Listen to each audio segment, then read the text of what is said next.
परामर्शको निर्णय अनुसार सभामुखले भोलि 1 बजे बैठक बस्ने भनेर भन्नुभएको थियो। सर्वदलीय बैठक, कार्य परामर्शको बैठक पश्चात 1 बजे बैठक बस्ने निश्चित भइसके पछाडि संसद भवनबाट हामी बाहिर निस्केका थियौं।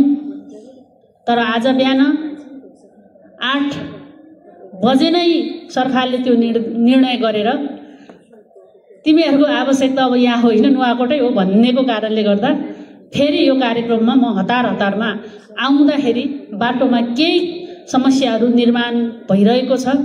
त्यो भएको कारणले पनि अलिकति ढिलाइ हुन पुग्यो। मैले यो जानकारी पनि मैले तपाईहरुलाई गराएँ।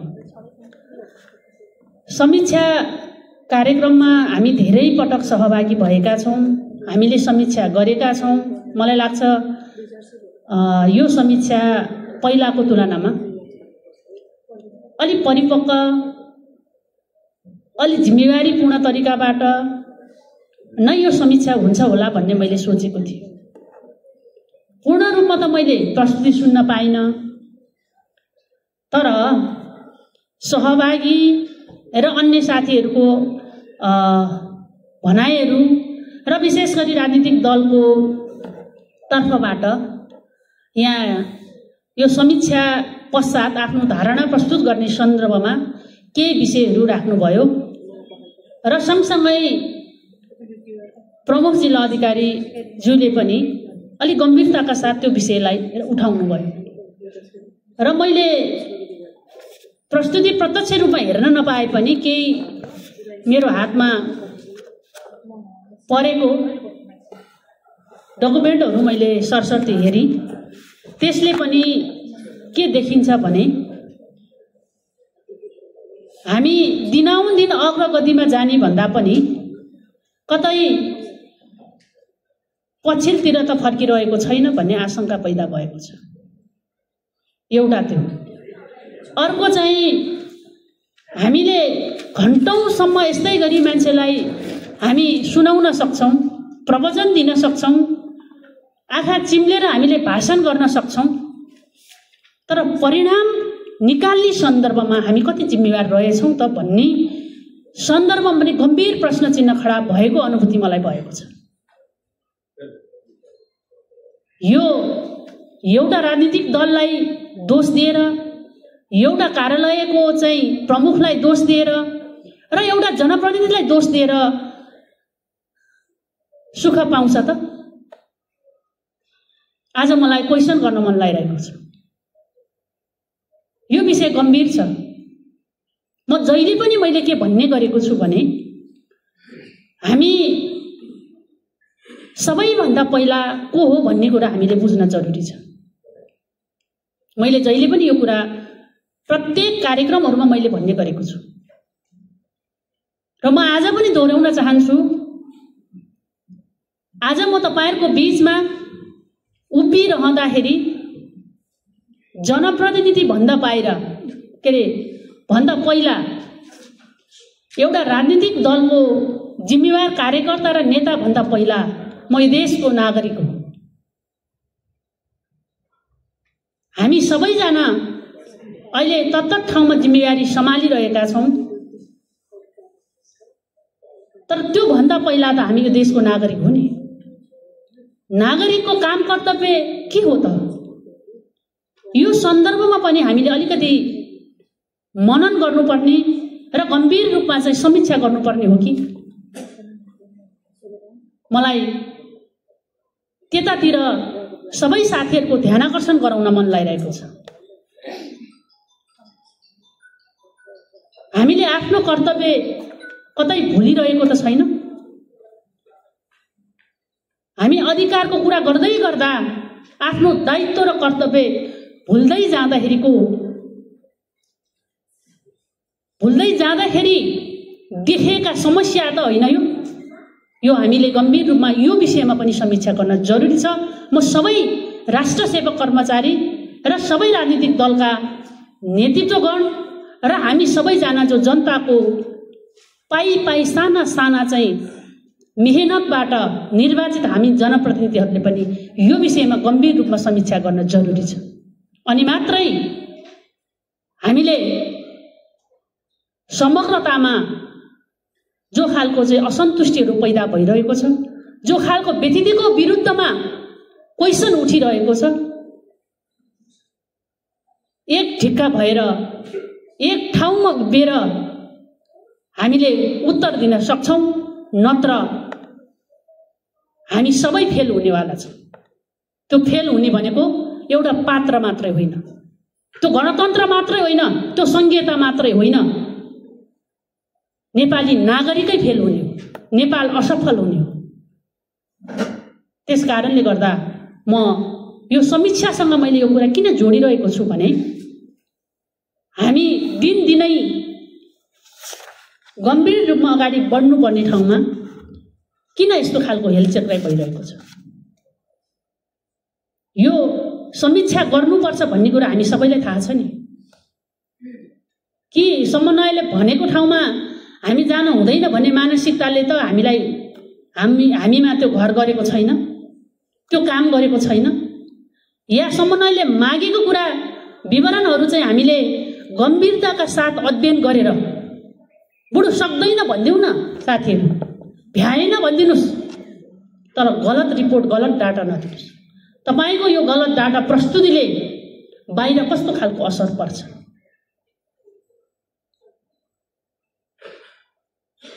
त्यस कारणले गर्दा हामी नेपालीहरू पछाडि फर्किन जानेका छैनौं।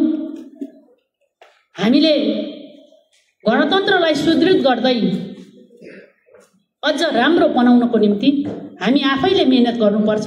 त्यसको निम्ति कर्मचारी साथीहरूको पनि महत्त्वपूर्ण भूमिका रहन्छ। राजनीतिक दलहरूको त छँदैछ, जिम्मेवार बनेकै छ, बन्नुपर्छ, अझ पुगेको छैन, तर कर्मचारी साथीहरूको पनि महत्त्वपूर्ण भूमिका रहन्छ। तपाईहरू सबैले त्यतातिर ध्यानमा राखेर आगामी दिनमा यो समीक्षालाई वास्तविक, अघि एकजना राजनीतिक दलको प्रतिनिधिले जो शब्द यहाँ उच्चारण गर्नुभएको थियो, कर्मकाण्डी भन्ने शब्दलाई निरुत्साहित गर्दै निमित्यान्न बनाउनको निम्ति हामी सबै एक ठिका भएर लाग्नको निम्ति प्रेरणा मिलोस् भन्ने शुभकामना पनि व्यक्त गर्न चाहन्छु।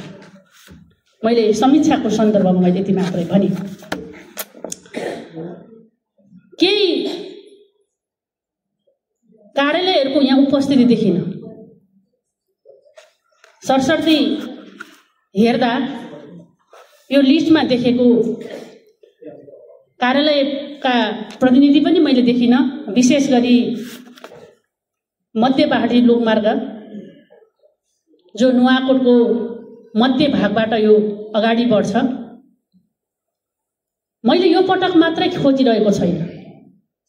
सडक डिभिजन कार्यालयको प्रस्तुति पनि यो पटक रहेछ, देखियो, मलाई खुसी लागेको छ। म धन्यवाद दिन चाहन्छु। यो भन्दा अगाडि पनि हामीले उहाँहरूको उपस्थिति अलिक बढी आवश्यकता महसुस गरिरहेको थियो। म सहभागी भएको यो यस्तो चाहिँ समीक्षा कार्यक्रमहरूमा यो पटक मध्यपहाडी लोकमार्गको प्रतिनिधि यहाँ कोही पनि भएन। प्रस्तुति त पुरै जाओस्। मलाई लाग्छ उहाँहरूलाई खबर नपुगेको हो कि यहाँ उहाँहरूले यो समीक्षाको आवश्यकता पर्दैन, हाम्रो कार्यक्षेत्रभित्र पर्दैन भन्ने उहाँहरूलाई महसुस भएर हो। यो चाहिँ मलाई यहाँ बसेर मलाई सोध्न मन लागिरहेको छ।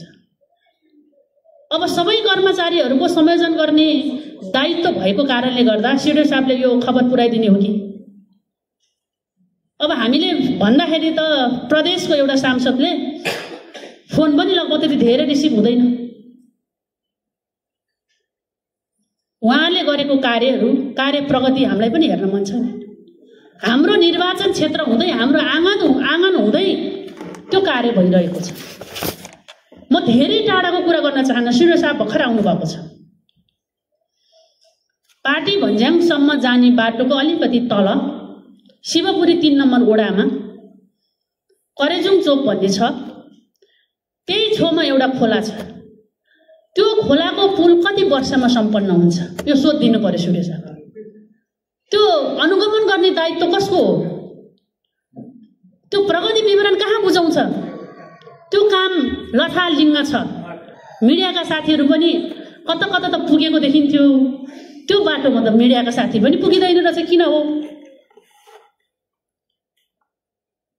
त्यो पुल कहिलेसम्म सम्पन्न हुन्छ? हामीलाई पटक पटक त्यहाँका स्थानीय जनताले सोध्छन्, सिन्धुपाल्चोकसँग जोड्ने ठाउँ त्यो। हामी जनप्रतिनिधि त्यहाँ उभिएर उत्तर दिनुपर्ने हुन्छ, तर हामीले कसलाई सोध्ने? हाम्रो फोन रिसिभ हुँदैन, कुनै रेस्पोन्स हुँदैन।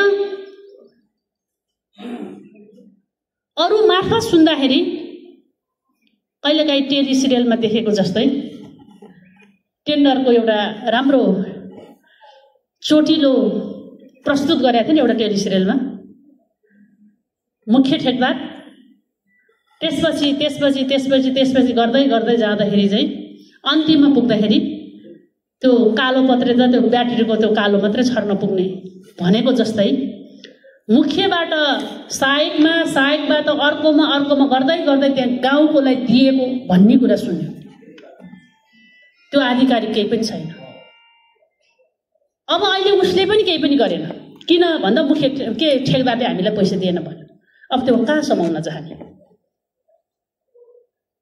त्यस्तै यता पनि त्यस्तै समस्या होला, धादिङसँग जोडेको ठाउँमा पनि त्यस्तै समस्या होला। त्यस कारणले गर्दा हामी जनप्रतिनिधि किन दौडी यहाँसम्म आयो भने यस्ता खालका समस्याहरू यहाँ राख्न सकिन्छ, यसको हल खोज्न सकिन्छ र कतिपय सन्दर्भमा हाम्रो तर्फबाट हामीले सहजीकरण गर्नुपर्ने छ भने पनि हामी तयार छौँ है भन्ने प्रतिबद्धता जनाउनको निम्ति पनि हामी यहाँ आएको हुन्छ। यो अवसर जिल्ला समन्वय समितिले हामीलाई जुराइदियो। त्यस कारणले गर्दा यो अवसरलाई हामीले सही तरिकाले सदुपयोग गर्नुपर्छ भनेर हामी यहाँ सहभागी भयौँ, तर यहाँ सहभागी छैन। त्यस कारणले गर्दा मैले यो गम्भीरताका साथ यो विषय यहाँ राखेँ। एउटा अघि मैले मान्यज्यूलाई सरस्वती त्यहाँ बसेर सोधेँ, उहाँले पनि खासै जानकारी प्राप्त गरेको जस्तो कुरा गर्नु भएन। यो स्थानीय विकास पूर्वाधार कार्यालय भन्ने रहेछ। यो कार्यालयले टेन्डर कहिले गर्छ? यो कार्यालयले रिपोर्ट कहाँ बुझाउँछ? यो कार्यालयले काम कहाँ गर्छ? हाम्रा थुप्रै योजनाहरू त्यो कार्यालय मार्फत छ। मान्यज्यूको त छ कि छैन थाहा छैन। मेरो निर्वाचन क्षेत्रमा यो पाटी भन्ज्याङबाट यता चाहिँ माने भन्ज्याङ जाने बाटोको 1 करोड रुपियाँ उसले टेन्डर गरेको छ रे, तर अहिलेसम्म न फिल्डमा एकजना मान्छे गएको छ, न त्यो बहुवर्षीय भएको छ। पटक पटक फोन गर्दा पनि उसले रेस्पोन्स गर्दैन। त्यहाँको स्थानीय जनताले यो कहाँ गएर खोज्ने, कहाँ सोध्ने भनेर हामीलाई जनप्रतिनिधि भएको कारणले हैरान गरिरहेको छ। यस्ता भूमिगत खालको चाहिँ नामै नसुनेका थुप्रै खालको कार्यालयहरू मार्फत सञ्चालन हुने आयोजनाको विषय हामी थाहा हुने आयोजनाको विषयमा त हामी समीक्षा गर्छौँ, चिन्तित छौँ। यसको प्रगति विवरणमा किन समस्या भयो भनेर हामी क्वेसन उठाउँछौँ भने यो भूमिगत यस्ता खालका भूमिगत कार्यालयहरूको प्रगति विवरण र समीक्षा र नम्बरिङ कसले गर्छ होला? मलाई आज क्वेसन गर्न मन लाग्छ। न प्रदेशलाई त्यो थाहा छ, सङ्घको मान्यज्यूहरूलाई त थाहा छ कि न? उहाँहरू एकजना यहाँ उहाँहरू भए भए थाहा हुन्थ्यो, सोध्न पर्ने थियो, तर मलाई चाहिँ थाहा छैन। मेरो दोस्रो कार्यकाल हो यो प्रदेशमा। आजको दिनसम्म उहाँहरूले हामीलाई अरू मान्यज्यूहरूलाई अलिक पावरफुल मान्यज्यूहरूलाई त अलि रेस्पोन्ड गर्छ कि के हो थाहा छैन, ठुला दलका सत्तामा भएकाहरूलाई, सरकारमा भएकाहरूलाई। तर मेरो त उहाँले फोन रिसिभ गरेर म मिटिङमा छु भनेर टक्क राख्दिनु। म माननीय राधिका तामाङ बोलेको म प्रदेश सांसद पनि मैले भने उहाँलाई। त्यस कारणले गर्दा यस्ता कार्यक्रमहरूमा हाम्रो बजेट अल्झिरहेको छ। खर्च प्रगतिको सन्दर्भमा भनियो भने उहाँहरूले कति प्रतिशत बुझाउँछ होला? मलाई कौतूहलका साथ यो विषय मैले यहाँ तपाईँहरूको बिचमा स्थानीय सरकारका प्रमुख र उपप्रमुखज्यूहरूलाई पनि यो जानकारी छ कि छैन, प्रमुख प्रशासकीय अधिकृतहरूलाई यो विषयमा जानकारी छ कि छैन, तपाईँको कार्यक्षेत्रमा तपाईँको भूगोलमा यो कार्यक्रम भइरहेको छ, यो विषयमा त तपाईँहरूले कहिले पनि क्वेसन उठाएको सुनेन। त्यस कारणले गर्दा मैले यो विषय राखेको।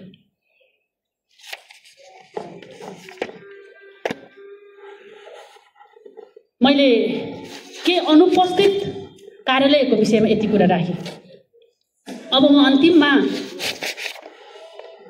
धेरै कुरा भन्यो भने यहाँ रिसाउने रहेछ। म अलि भन्ने गरेको छु मैले। यो पटक म भन्दिनँ। दबावमा प्रभावमा नपरिकन इमानदार तरिकाले तपाईहरु कर्मचारी साथीहरुले काम गर्ने हो भने राम्रोसँग काम गर्न सकिन्छ। त्यो उपभोक्ता समितिले पनि काम गर्न सकिन्छ साथीहरु। तपाईले मिलाएको कोटेसनमा मिलाएको काम त्यो ठेकदारले मात्रै काम गर्ने होइन। देखाएको छु मैले राम्रोसँग फिल्डमा गएर। मेरो अनुगमन गर्ने मेरो दायित्व नभए पनि म फिल्डमा गएको छु। तपाईले मज्जाले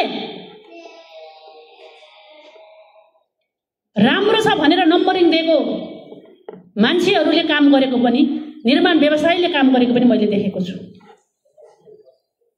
आज मैले एउटा शब्द प्रयोग गरी हामी तामाङहरूको चाहिँ बित्दाखेरि चाहिँ पहिला अहिले त सिमेन्ट प्रयोग गर्छ। सिमेन्ट नपाएको बेलामा ढुङ्गा माटो र ढुङ्गा मात्रै हालेर बनाउँछ नि च्यान। त्यस्तै खालले चाहिँ वाल उठाइरहेको छ। त्यहाँ तपाईहरु आँखा चिम्लिनुहुन्छ। अनि तपाईहरुले पेल्न कहाँ खोज्नु छ बिचरा त्यो उपभोक्ता समितिलाई मात्र। उपभोक्ता समितिको पनि कमजोरी छैन मैले भन्न खोजेको छैन, छ। त्यसैले मैले भने उपभोक्ता समिति बनाउँदा पनि दबावमा र प्रभावमा नपरिकन इमानदार मान्छेलाई बनायो भने उनले पनि राम्रो काम गरेको छ र निर्माण व्यवसायीहरूले पनि इमानदार छ भने हामी सबैको सहयोग पायो भने उनले पनि राम्रो काम गरेको छ। एउटै तुलोमा राखेर जोखिनु हुँदैन। तर कतिपय उपभोक्ता समितिले गरेका कामहरू चित्तबुझ्दो छैन। खराब छ भने कतिपय निर्माण व्यवसायीहरूले ठेक्कापट्टा मार्फत भएका काम पनि चित्तबुझ्दो छैन। यहाँ प्रतिशतका कुराहरू पनि उठेको छ। अहिले मलाई त भन्न मन लागिरहेको छ, अझ यो यस्तो समीक्षा कार्यक्रममा त मलाई अब त अलिक खुल्ला रूपमा हामीले अलिकति कार्यक्रमहरू राख्नुपर्ने भएको छ। निर्माण व्यवसायीहरू गुनासो गर्छन्, हैरान छ हामीलाई। सबैभन्दा बिलोमा जसले हाल्यो त्यसलाई ठेक्का पर्ने। त्यस पछाडि कर्मचारीलाई चित्त बुझाउँदा त्यो पनि मलाई यति प्रतिशत, अर्कोलाई यति प्रतिशत, वा हाकिम साहबदेखि कहाँसम्म पुर्याउनु पर्छ भन्छ। अरे रेकर्ड गरेर त कसैले भन्दैन। त्यो प्रदेश र सङ्घको मात्र समस्या होइन, त्यो स्थानीय तहमा पनि समस्या छ। समस्या त्यहाँ पनि छ। हामीलाई काम गर्न दिएको छैन भन्ने गुनासो अहिले व्यापक आएको छ। अघि नै गाउँपालिकाको अध्यक्षज्यूले भन्नुभयो जस्तै, बेरोजुको सन्दर्भमा भनेको जस्तै, यो निर्माणको प्रक्रियामा पनि मनी भयो भने सबै सम्पन्न भएको उत्कृष्ट, त्यो चीज भएन भने सबैभन्दा खराब। यो दृष्टिकोणबाट पनि आइरहेको छ। यदि यस्तो हो भने यो गम्भीर हो। त्यसकारणले म सबै साथीहरूलाई गम्भीर हुनको निम्ति ध्यान आकर्षण गराउन चाहन्छु। हामी सबै जिम्मेवार बनौँ। एकले अर्कालाई अहिले त आशंका गर्नुपर्ने भएको छ। तपाईको अनुहार हेर्यो भने मलाई तपाईँ भ्रष्टाचारी जस्तो देख्ने भयो, मेरो अनुहार हेर्यो भने तपाईँ भ्रष्टाचारी जस्तो देख्ने भयो। चोखाउने अरूले होइन, अख्तियारले होइन साथीहरू, आफैले चोखाउने, आफ्नो व्यवहारले चोखाउने हो। त्यस कारणले गर्दा म सबै साथीहरूलाई कार्य प्रगति सँगसँगै अघि नै मान्यज्यूले भनेको विषयलाई म शब्दलाई सापट लिँदै दृष्टिकोणमा पनि प्रगति हुनु पर्यो। हाम्रो दृष्टिकोणमा समस्या छ, बुझाइमा समस्या छ, व्यवहार र चिन्तन उही अनि व्यवस्था मात्रै चेन्ज भएर हुँदैन। त्यसकारणले व्यवस्था सँगसँगै कार्यशैली, दृष्टिकोण सबै हामीले चेन्ज गर्दै अझ अप गर्दै विकास गर्दै लिएर गयौँ भने संविधानले भने अनुरूपको चाहिँ समृद्ध नेपाल बनाउनको निम्ति, संविधानको उद्देश्य अनुरूप हामी नेपाललाई बनाउनको निम्ति र नेपालमै हामीले केही गर्न सकिन्छ भन्ने एक खालको चाहिँ आशाको दियो बाल्न सक्छौँ। नत्र त्यो असम्भव छ भन्ने कुरा म तपाईहरु सबैलाई गम्भीर रूपमा ध्यान आकर्षण गराउँदै यो समीक्षा कार्यक्रममा धेरै मेहनत गरेर डाटा सही दिए पनि गलत दिए पनि जे दिए पनि कहिलेकाहीँ मिस्टेक पनि हुन सक्छ प्राविधिक कुराहरू त्यस्तो छ भने पनि हामीले भनौँ मेहनत गरेर यहाँ प्रस्तुत गर्नुभयो आफ्नो प्रस्तुति राख्नुभयो सम्पूर्ण प्रस्तुति राख्नुहुने सम्पूर्ण कार्यालयका सम्पूर्ण महानुभावहरूलाई धन्यवाद दिँदै लोकतन्त्रलाई गणतन्त्रलाई अझ सुदृढ गर्नको निम्ति सबै कार्यालयका प्रमुखहरू सबै कार्यालयमा कार्यरत सबै जनप्रतिनिधिहरू नेपाल सरकारको अहिले हामी सबै सिपाही हो